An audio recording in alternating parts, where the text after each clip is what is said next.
लोकसंख्या भाग 2 या प्रकरणामध्ये आपण लोकसंख्येची रचना आणि लोकसंख्येचे विविध घटक त्या ठिकाणी अभ्यासणार आहोत. लोकसंख्येची रचनेमध्ये त्या ठिकाणी विविध घटकांचा समावेश होतो.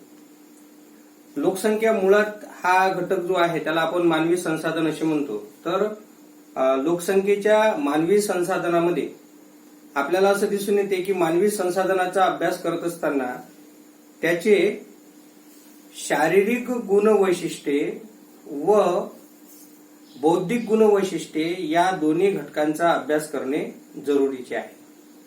शारीरिक गुणवैशिष्ट्य म्हणजे काय? तर एखाद्या देशाचे लोक शारीरिकदृष्ट्या अधिक सक्षम आहे, अधिक त्यांची कार्यक्षमता आहे, तर त्याचा अप्रत्यक्ष आणि प्रत्यक्ष उपयोग जो आहे तो त्या देशाच्या उत्पादन प्रक्रियेमध्ये होताना आपल्याला दिसतो. समजा उदाहरणार्थ युरोपियन लोक जे आहे ते उंच आहे, ढडदाकट आहे आणि आपल्याला असं दिसून येते की त्यांची शरीरयष्टी जी आहे ती मजबूत आहे.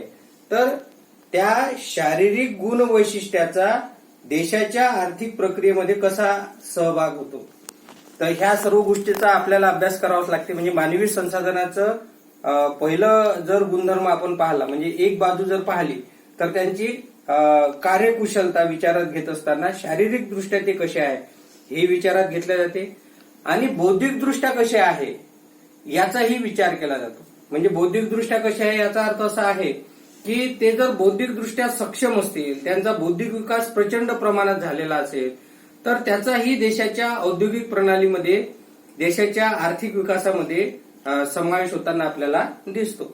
उदाहरणार्थ आपण जर त्या ठिकाणी पाहिलं तर एखाद्या देशातील लोक हे बौद्धिकदृष्ट्या सक्षम आहे. उदाहरणार्थ जपानमधील लोक जे आहे ते बौद्धिकदृष्ट्या विकसित आहे आणि त्याचा परिणाम काय झाला तर तिथलं नवीन नवीन तंत्रज्ञान जे आहे ते आपण पाहतो. नवीन तंत्रज्ञान आहे म्हणून नवीन उत्पादने आहे आणि नवीन उत्पादने आहे म्हणून आपल्याला असं दिसून येते जगात दुसऱ्या क्रमांकाची प्रमुख अर्थव्यवस्था असणारा देश, मोठ्या प्रमाणात विविध वस्तूंचं व्यापार करणारा देश जर कोणता असेल तर त्या ठिकाणी जपान असलेला आपल्याला दिसतो. यावरून हे स्पष्ट होते की लोकसंख्येचे विविध घटक आपल्याला अभ्यासणे गरजेचे आहे. मग लोकसंख्येची जी एकंदर रचना आहे तर लोकसंख्या समजा हा एक घटक आहे, हा संपूर्ण घटक आहे एक लोकसंख्येचा.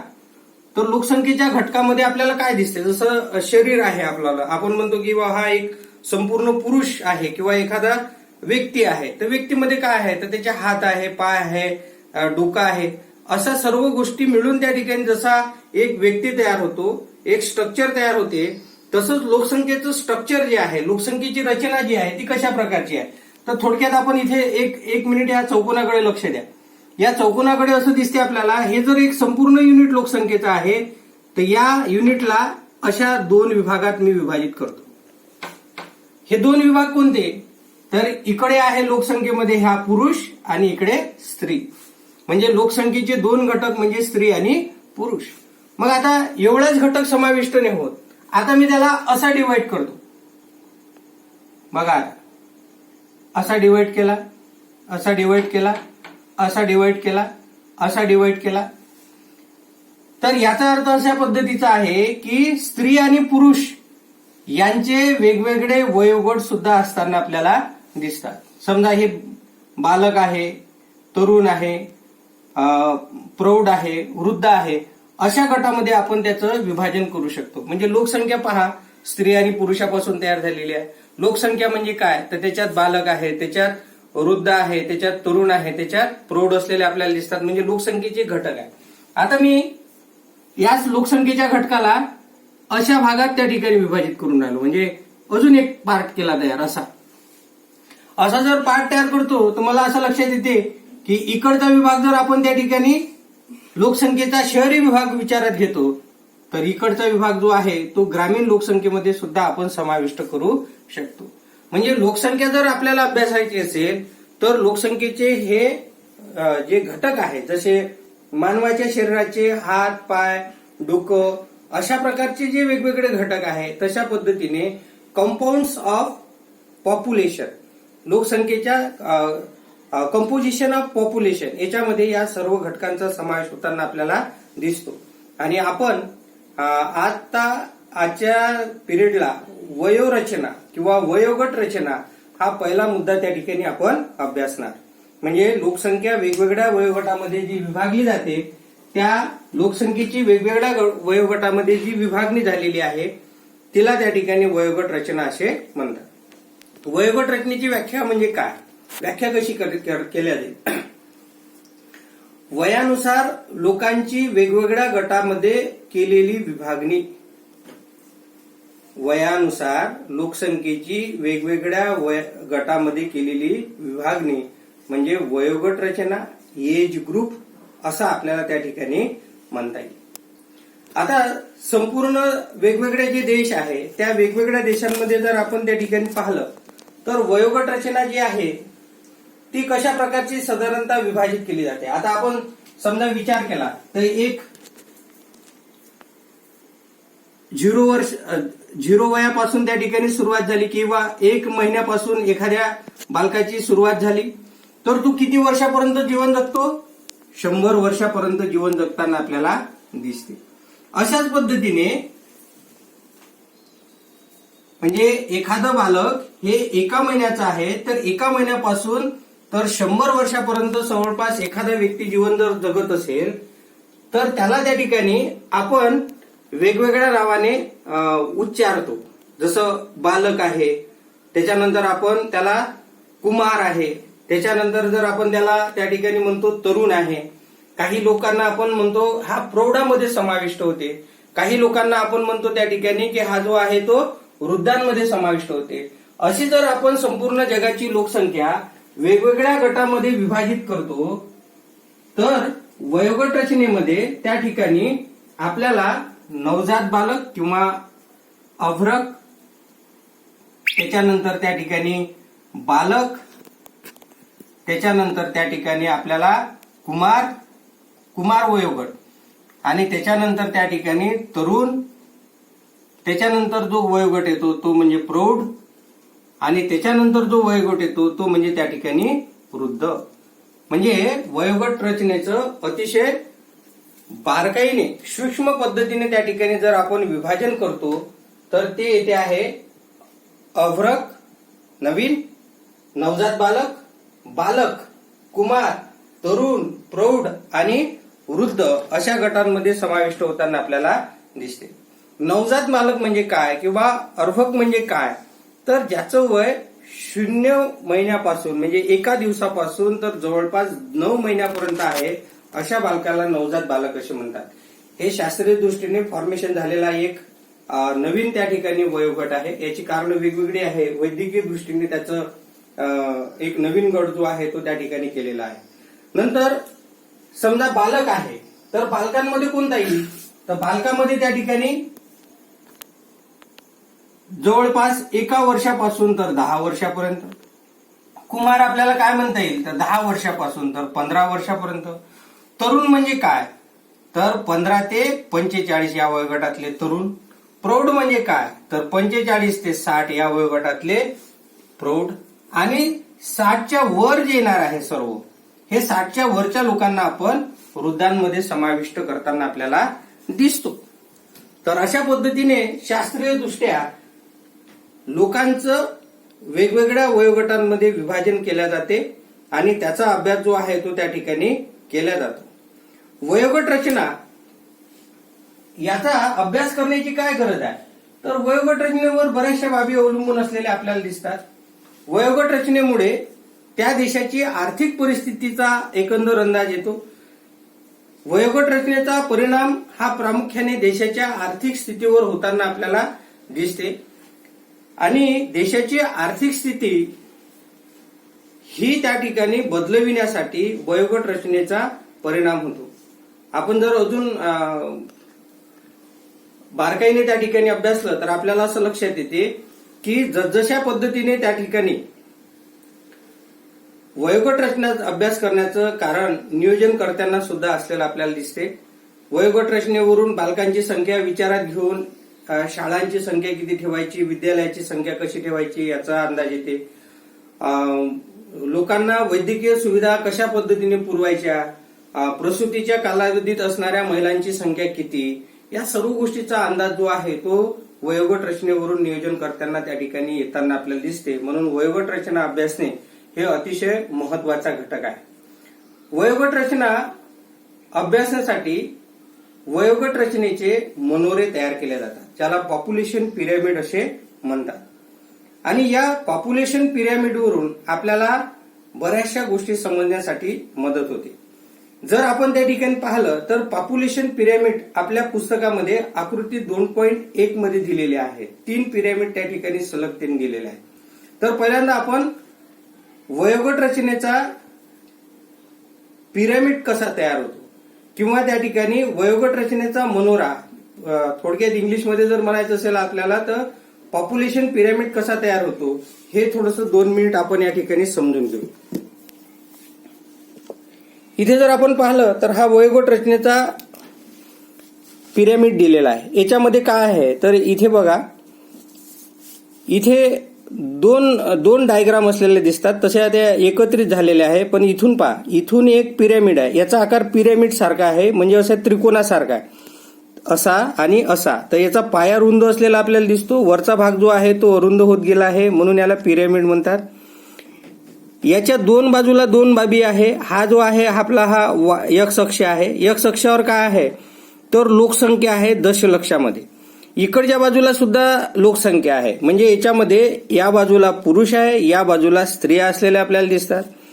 इथून स्टार्ट झाला आहे वयोगट 0 पासून 5 पर्यंत, म्हणजे हा पहिला गट. त्याच्यानंतर 5 ते 10 पर्यंत हा दुसरा, नंतर 10 ते 15, 15 ते 20, 20 ते 25 असं 5-5 वर्षांना घेत हा वयोगट जो आहे तो 100 पर्यंत गेलेला आपल्याला दिसतो. म्हणजे वाय अक्षावर काय दाखवलेलं आहे तर वाय अक्षावर हे वय दर्शविलेलं आहे, आणि एक्स अक्षावर काय दाखवलेलं आहे तर एक्स अक्षावर एका बाजूला पुरुष दाखवलेले आहे तर एका बाजूला स्त्रिया दाखवलेल्या आहे. काही वयोगट रचनेमध्ये हे पर्सेंटेजमध्ये सुद्धा घेतात, 10%, 20%, 30%, 40% असंही घेतात. तर अशा पद्धतीने त्या ठिकाणी कधी कधी पूर्ण लोकसंख्येत दाखवल्या जातात, कधी कधी ते पर्सेंटेजमध्ये सुद्धा दाखवले जातात. आता वयोगट रचनेचा हा जो पिरॅमिड आहे याचं इथे कलर दिसून राहिले, हे मी 3 कलर केलेले आहे, ते पाहिजे तसे व्यवस्थित झालेले नाही, परंतु इथे 3 बॉक्स दिसून राहिले. हा पहिला बॉक्स, हा दुसरा बॉक्स आणि हा तिसरा बॉक्स. हे बॉक्स फार महत्वाचे आहे. याचं कारण अशा पद्धतीचं आहे की या बॉक्समध्ये काय आहे तर मी हा पहिला बॉक्स तयार केलेला आहे 0 पासून तर 15 वयोगटापर्यंत. तर एवढा जो वयोगट आहे या वयोगटाला त्या ठिकाणी बालक असे म्हणतात साधारणतः. म्हणजे ढोबळ मताने त्यांना त्या ठिकाणी म्हणजे सूक्ष्म निरीक्षण न करता 3च गटात विभाजन केलं, 1, 2 आणि 3. तर इथे जे गट आलेला आहे या गटाला त्या ठिकाणी आपण बालक म्हणतो. म्हणजे याच्यात नवजात बालक आले, याच्यात कुमार आले आणि बालक आले, म्हणजे हे 3 मिळून एक गट तयार केला आपण, याला बालक म्हणून. नंतर पहा 15 पासून तर 60 पर्यंतचा एक केला. 15 पासूनचा 60 पर्यंतचा हा वयोगट, म्हणजे याच्यामध्ये तरुण आणि प्रौढ असे दोघांचाही समावेश करून एक वयोगट तयार केला. आणि एक तयार केला 60 पासून तर वर, म्हणजे 100 पर्यंत, म्हणजे हा झाला वृद्ध. आता आपण याचं इकडे विश्लेषण पाहून थोडंसं, म्हणजे पहिला मी जो वयोगट केला आहे, 1 मिनिट इथे घेऊ, पहिला जो वयोगट केलेला आहे त्याला मी बालक म्हटलो. याच्यामध्ये कोणता वयोगट घेतला तर 0 ते 15 हा घेतलेला आहे. दुसरा जो वयोगट केला आहे मी त्याला तरुण आणि प्रौढ अशा वयोगटाला मी अजून पुन्हा दुसरं नाव देतो, याला कार्यकारी लोकसंख्येचा गट असं म्हणतो. तर याच्यामध्ये काय येते आहे ते इथे येते आहे 15 ते 59, म्हणजे 60 पर्यंतचा. आणि नंतर तिसरा वयोगट घेतो आहे मी वृद्ध. आता वृद्धामध्ये आपल्याला माहित आहे 60च्या वर जे आहे या सर्व लोकांचं प्रमाण जे आहे ते आपल्याला पाहायला मिळते. हे 3 शब्द फार महत्वाचे आहे. या 3 शब्दाचा अभ्यास करणे फार गरजेचं आहे. आणि एकंदर त्या ठिकाणी पिरॅमिड पाहत असताना किंवा देशाची वयोगट रचना पाहत असताना या 3 गटांचा विचार केला जातो. याचं कारण असं आहे की हा जो वयोगट आहे पहिला वयोगट हा बालकांचा आहे, हा 0 ते 15 वयोगट. या 0 ते 15 वयोगटामध्ये आपल्याला असं दिसून येते की हे संपूर्णतः दुसऱ्यावर अवलंबून असलेले आपल्याला दिसतात. पूर्णपणे हे दुसऱ्यावर अवलंबून असतात. यांचा उत्पादन प्रक्रियेमध्ये सहभाग होताना आपल्याला दिसत नाही. आणि आपण पाहतो की 0 ते 15 वयोगटातील लोकांकडून कोणत्याच प्रकारचं काम करून घेता येत नाही. आपण वेगवेगळ्या ठिकाणी पाट्या पाहतो की येथे बालकामगार नाही आहे, कारण बालकाकडून काम करून घेणे हे कायद्यानुसार गुन्हा आहे.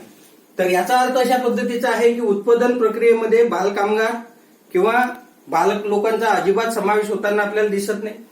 दुसरा जो गट सुरू झाला आता तर 15 पासून तर 59 पर्यंतचा, तर यांना कार्यकारी लोकसंख्येचा गट असे म्हणतात. तर याचा अर्थ अशा प्रकारचा आहे की हा वयोगट संपूर्णरित्या उत्पादन प्रक्रियेमध्ये सहभागी होऊ शकते. आपला उत्पादन प्रक्रियेमध्ये वेगवेगळ्या काम करण्यामध्ये ते सहभागी होऊन देशाच्या आर्थिक उत्पादनामध्ये भर पाडत असताना आपल्याला दिसतात. आणि वृद्ध म्हणजे 60च्या वर जे काम करण्यासाठी सक्षम नसलेला गट.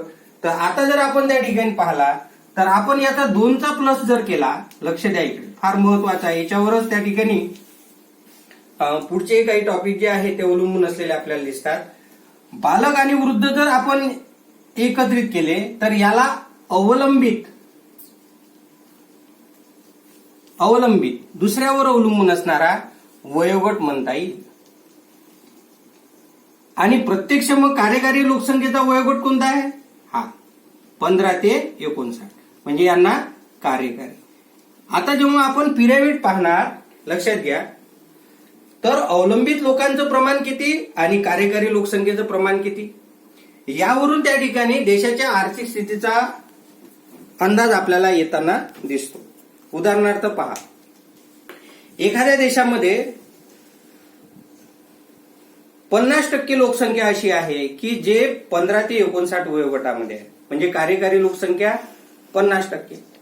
आणि बालक आणि वृद्धांची संख्या घेऊन जर आपण त्या ठिकाणी पाहतो तर या दोन मध्ये येणारी जी संख्या आहे ती 50%.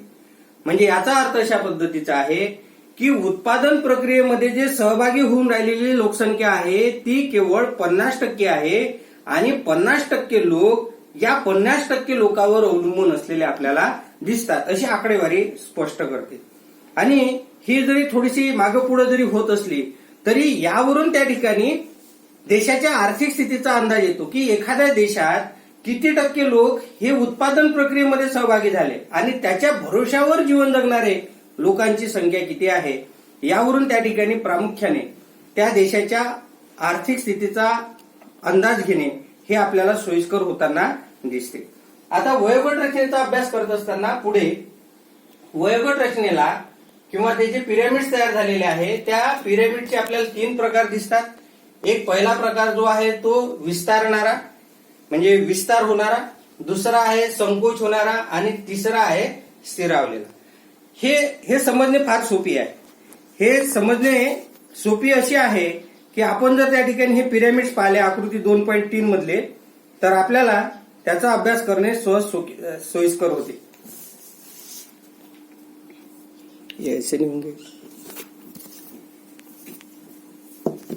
हा, इथे बघा, आता हे पिरॅमिडचे 3 प्रकार या ठिकाणी दिलेले आहे आणि आपण हे काळजीपूर्वक अभ्यासू. हा म्हणजे पहिला, या पिरॅमिडला त्या ठिकाणी म्हणतात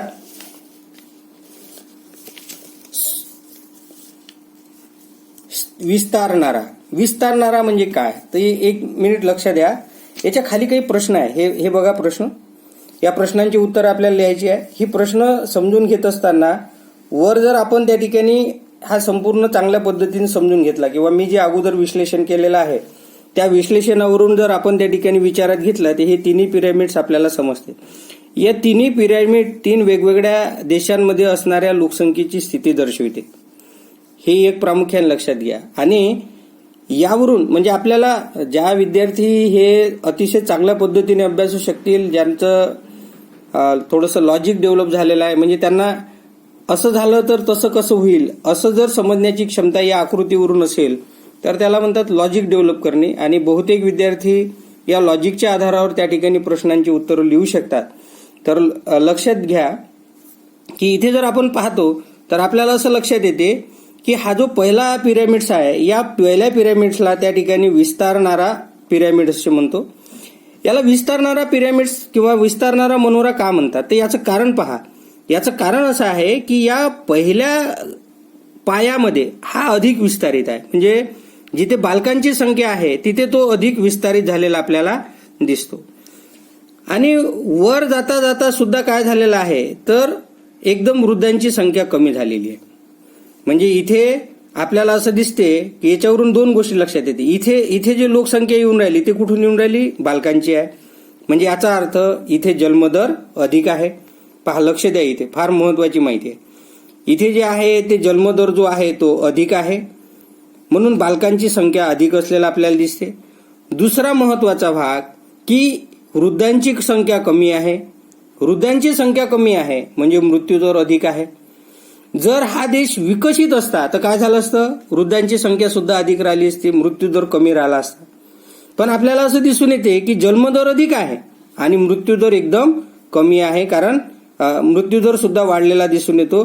तर मृत्यूदर का वाढलेला आहे तर या ठिकाणी वृद्धांची संख्या कमी आहे आणि त्याचा परिणाम असा झाला की तरुणांची संख्या जी आहे ती या प्रदेशामध्ये मर्यादित आहे. मग आता याची 3 वैशिष्ट्ये. विस्तारणारा का म्हणतात, कारण याचा पाया जो आहे तो रुंद आहे, बालकांची संख्या याच्यात जास्त आहे. नंतर या बालकांची संख्या जास्त आहे म्हणजे जन्मदर अधिक आहे. दुसरा, वृद्धांची संख्या कमी आहे म्हणजे मृत्यूदर जास्त आहे. आणि याचाच अर्थ तरुणांची संख्या जी येते ही या देशांमध्ये मर्यादित स्वरूपाची असलेली आपल्याला दिसते. इथे अवलंबित व्यक्तींचं प्रमाण हे निश्चितच जास्त आहे. अशा प्रकारचा देश म्हणजे थोडक्यात आपल्याला अविकसित किंवा विकसनशील देशाचा हा पिरॅमिड आहे असं लक्षात येते. आता आपण दुसऱ्या याच्यामध्ये दुसऱ्यामध्ये काय पिरॅमिड्समध्ये काय बदल झालेला आहे तर पहा, इथे जो आहे तो जन्मदर कमी होताना दिसून राहिला. इथे जन्मदर अधिक होता पहिले. इथे पहा, म्हणजे हे इथली लोकसंख्या इथे जात असते, इथली लोकसंख्या इथे जात असते. तर इथला जन्मदर हा कमी होऊन राहिला, इकडे कमी होऊन राहिला. म्हणजे येणाऱ्या जो गट राहील त्याच्यामध्ये काय होईल की लोकसंख्येचा जन्मदर आणखी कमी झालेला आपल्याला दिसून राहिला. जन्मदरही कमी झालेला आहे आणि इथून इकडे पहा वर, म्हणजे जवळपास 60, 65, 70 पासून जर आपण इकडे 100 पर्यंत पाहिला तिकडे मृत्यूदर सुद्धा कमी होऊन राहिला. हे 2 वैशिष्ट्य याचे, जन्मदरही कमी होऊन राहिला, मृत्यूदरही कमी होऊन राहिला. आणि टोटल ॲव्हरेज मध्ये जर आपण त्या ठिकाणी काढतो तर इथे तरुणांची संख्या जी आहे ती जास्त असलेली आपल्याला दिसते. म्हणजे तरुण जे आहे ते या प्रदेशामध्ये जास्त आहे. तर असं हे बघा, हे कमी आहे. तर इथे जो पाहतो आपण तर इथे जन्मदरही कमी, मृत्यूदरही कमी आणि थोडी तरुणांची संख्या सुद्धा त्या कारणामुळे कमी झालेली आपल्याला दिसते. परंतु असा जो देश आहे ज्या देशामध्ये जन्मदरही कमी झालेला आहे, मृत्यूदरही कमी झालेला आहे, असे देश विकसित देशांमध्ये येताना आपल्याला दिसते. विशेषतः USA आपण जे त्या ठिकाणी पाहिलेले आहे वेगवेगळे टप्पे लोकसंख्या संक्रमण सिद्धांतामध्ये, त्याच्यामध्ये हा जो देश आहे हा USAच्या पिरॅमिड सारखा असलेला आपल्याला दिसतो. याला संकोचणारा म्हणजे इथे दोन्ही दिशेने हा जो आहे हा लहान होताना आपल्याला दिसत आहे. इथे ही जी लोकसंख्या आहे ही कमी होताना आपल्याला दिसून राहिलेली आहे. तर असं जर त्या ठिकाणी हा भाग असेल तर याला त्या ठिकाणी संकोचणारा असं म्हटलं जाते. त्याच्यानंतर इकडे पहा, तिसरा स्थिरावलेला म्हणजे काय तर इकडे बघा हा जवळपास सारखाच दिसतो सर्व गटामध्ये. म्हणजे याचे जर पाहिले तर आपण इकडे हा बालकाचाही गट चांगला, उलट इथे तरुणांची संख्या जास्त आणि इकडे वृद्धांची संख्या थोडीशी निश्चित प्रमाणापेक्षा म्हणजे इतर देशांच्या तुलनेने अधिकच असलेली आपल्याला दिसते. म्हणजे इथे बालक, वृद्ध आणि तरुण म्हणजे बालकांची संख्या जर आपण काढली तर बालकांची, त्याच्यानंतर इथे जर आपण काढली तर हे तरुणांची आणि नंतर आपण जर काढली तर वृद्धांची, ह्या सर्व लोकसंख्येचं जवळपास इथे प्रमाण जे आहे ते समान असते. म्हणजे तर याच्यात कारण कोणतं आहे तर इथे जन्मदरही कमी झालेला आहे आणि मृत्यूदरही एकदम कमी झालेला आहे. म्हणजे एकदम कमी जन्मदर एकदम कमी, मृत्यूदर सुद्धा एकदम कमी. लोकसंख्येत पडणारी भर हे नाममात्र अतिशय अल्प प्रमाणात जर असेल तर अशा प्रकारचा वयोगट रचनेचा पिरॅमिड्स आपल्याला दिसते आणि हा वयोगट रचनेचा पिरॅमिड स्पेन सारख्या देशांमध्ये म्हणजे 5व्या टप्प्यामधला आहे हा जवळपास. म्हणजे इथे नकारात्मक जरी दिसत नसलं तरी स्पेन किंवा मग त्या ठिकाणी फिनलंड, इटली देशाचाही अशाच प्रकारचा पिरॅमिड जो आहे तो आपल्याला पाहायला मिळतो. तर अशा पद्धतीचे हे पिरॅमिड्स जे आहे ते त्या ठिकाणी निर्माण झालेले आहे.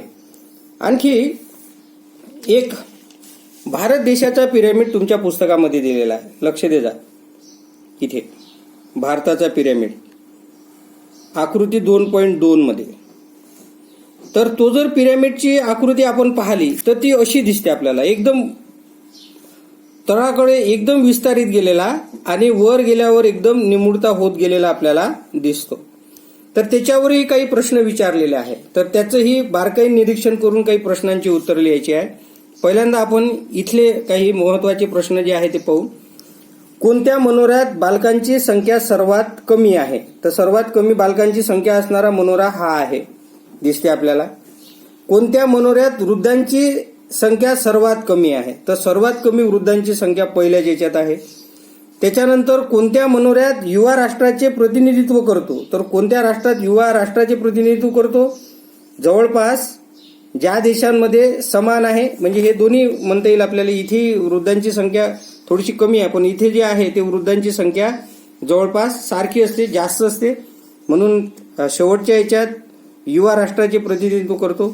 कोणता मनोरा वैद्यकीय खर्च जास्त असणाऱ्या राष्ट्राचे प्रतिनिधित्व करतो? वैद्यकीय खर्च त्याच देशामध्ये होते ज्या देशामध्ये वृद्धाचे मृत्युमुखी पडण्याचं प्रमाण कमी आहे. तर मग हा जो आहे तो आपल्याला पाहायला मिळेल. त्याच्यानंतर विपुल मनुष्यबळ असलेल्या राष्ट्राचे प्रतिनिधित्व करणारा मनोरा कोणता? तर विपुल राष्ट्रबळ असणारा हाच आहे. इथे तरुणांची संख्या जास्त. त्याच्यानंतर कोणते मनोरे विकसनशील व विकसित राष्ट्राचे प्रतिनिधित्व करतात? विकसनशील म्हणजे हा आणि विकसित म्हणजे कोणता?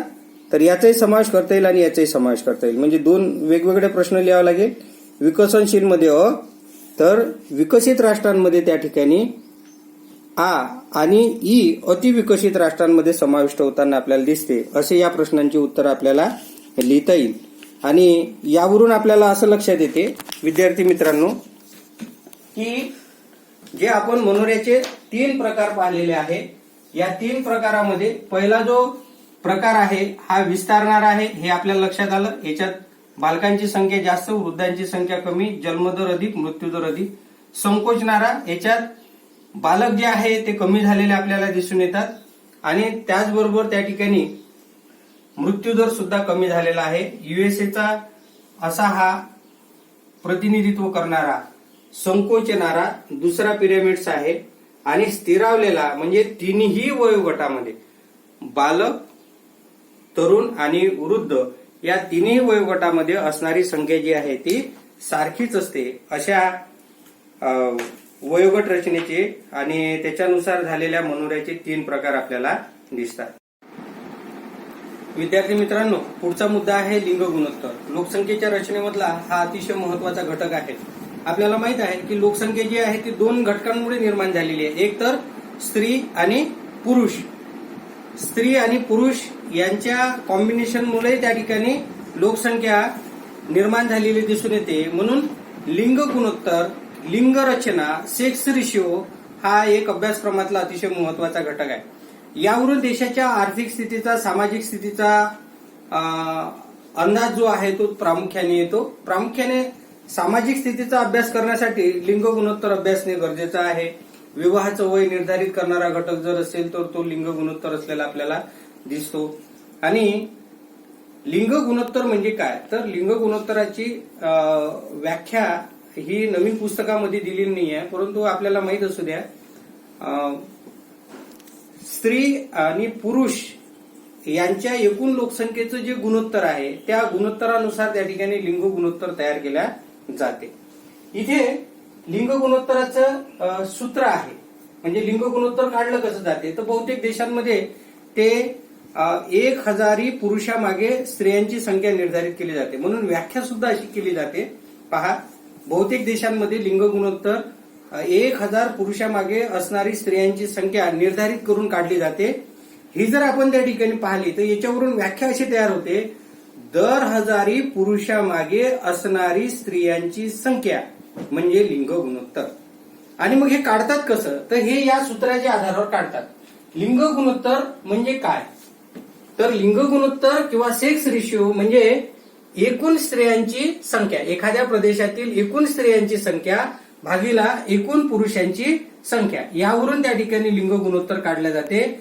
आणि गुणीला 1000 म्हणजे 1000 जर काढलं तर त्या ठिकाणी लिंग गुणोत्तर लिहित असताना ते अशा पद्धतीने लिहिले जाते. गुणोत्तर 1000 पुरुषामागे लिहित असताना असे 2 पॉइंट देतात आणि 990 किंवा भारताचं जर लिंग गुणोत्तर पाहिलं तर 997 असलेलं आपल्याला दिसते. म्हणजे भारतात 1000 पुरुषामागे 997 स्त्रिया आहेत. तर यासाठी काय केलेलं असेल, तर भारतातील एकूण स्त्रियांची संख्या भागीला भारतातील एकूण पुरुषांची संख्या गुणीला 100, तर तो जो आकडा आलेला आहे तो 997 आलेला आहे. आणि मग ते 1000 पुरुषामागे 997 स्त्रिया हे त्याचं लिंग गुणोत्तर, लिंग रचना किंवा सेक्स रेशिओ झालेला आपल्याला दिसतो.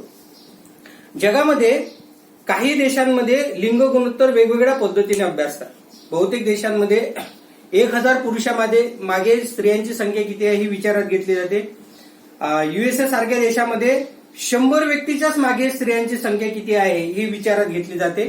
आणि काही देशांमध्ये टक्केवारी, पुरुषाच्या टक्क्यात स्त्रियांची टक्केवारी किती आहे अशाही पद्धतीने लिंग गुणोत्तर अभ्यासल्या जाते. परंतु सर्वसाधारणपणे भारतामध्ये जर आपण त्या ठिकाणी पाहिलं तर लिंग गुणोत्तर 1000 व्यक्तीच्या मागे निर्धारित केल्या जाते आहे, पुरुषांच्या मागे निर्धारित केल्या जाते. जागतिक लोकसंख्येची जर आकडेवारी पाहिली तर आपल्याला आता जगामध्ये लोकसंख्येचं लिंग गुणोत्तर कसं आहे, तर जगामध्ये एकूण लिंग गुणोत्तर नवीन अभ्यासक्रमानुसार 990 सांगितलेलं आहे. म्हणजे याचा अर्थ बघा, पुरुषांच्या तुलनेत स्त्रियांची संख्या नॅचरली कमी आहे, 990 असलेली आपल्याला दिसते. आणि काही देश असे आहे की काही देशांमध्ये मात्र लिंग गुणोत्तर खूप अधिक आहे, ज्याच्यामध्ये रशियाच्या लगत असणारे, रशियामध्ये सुद्धा लॅटव्हिया नावाचा देश आहे आणि इस्टोनिया नावाचा देश आहे, सर्व युरोप खंडातले देश आहे. या सर्व देशांमध्ये लिंग गुणोत्तर 1162 सांगितलेलं आहे. म्हणजे सर्वाधिक लिंग गुणोत्तर असणारे देश. याचा अर्थ पहा, लक्षात घ्या, 1000 पुरुषामागे किती आहे, 1162. 1162 आहे. याचा अर्थ अशा पद्धतीचा आहे की त्या देशांमध्ये पुरुषांच्या तुलनेत स्त्रियांची संख्या जास्त आहे. एकूण पुरुषांमध्ये सुद्धा आणि एकूण स्त्रियांमध्ये सुद्धा जर प्रमाण घेतलं तर पुरुषांच्या तुलनेने स्त्रियांची संख्या अतिशय जास्त आहे. लिंग गुणोत्तर जास्त असणारे किंवा स्त्रियांची संख्या जास्त असणाऱ्या देशांमध्ये रशियाचा क्रमांक तर लागतोच, लॅटव्हिया आणि त्याच्यानंतर इस्टोनिया हे जे 2 देश आहेत, हे रशिया लगतच असणारे जे युरोपातले 2 देश आहेत यांचाही समावेश होताना आपल्याला दिसतो. जागतिक स्तरावर जर आपण लिंग गुणोत्तराचा विचार करतो तर आशिया खंडामध्ये लिंग गुणोत्तर सर्वात कमी आहे. ही एक प्रामुख्याने नोंद घेण्यासारखी बाब आहे. आणि सर्वात कमी लिंग गुणोत्तर असणारा देश कोणता, तर UAE आहे. UAE म्हणजे संयुक्त अरब अमिरात. या देशाची एकूण लिंग गुणोत्तर 1000 पुरुषामागे स्त्रियांची संख्या असणारा जे प्रमाण आहे ते केवळ 667 आहे. म्हणजे खूपच कमी असलेली आपल्याला त्या ठिकाणी दिसून येते. त्याचबरोबर अशाच प्रकारचे आशिया खंडातले इतर जर देश पाहिले, आपण भारत पाहिला, पाकिस्तान पाहिला, भूतान पाहिला, अफगाणिस्तान पाहिला, या देशांमध्ये सुद्धा पुरुषांच्या तुलनेत स्त्रियांची संख्या कमी असलेली आपल्याला दिसते.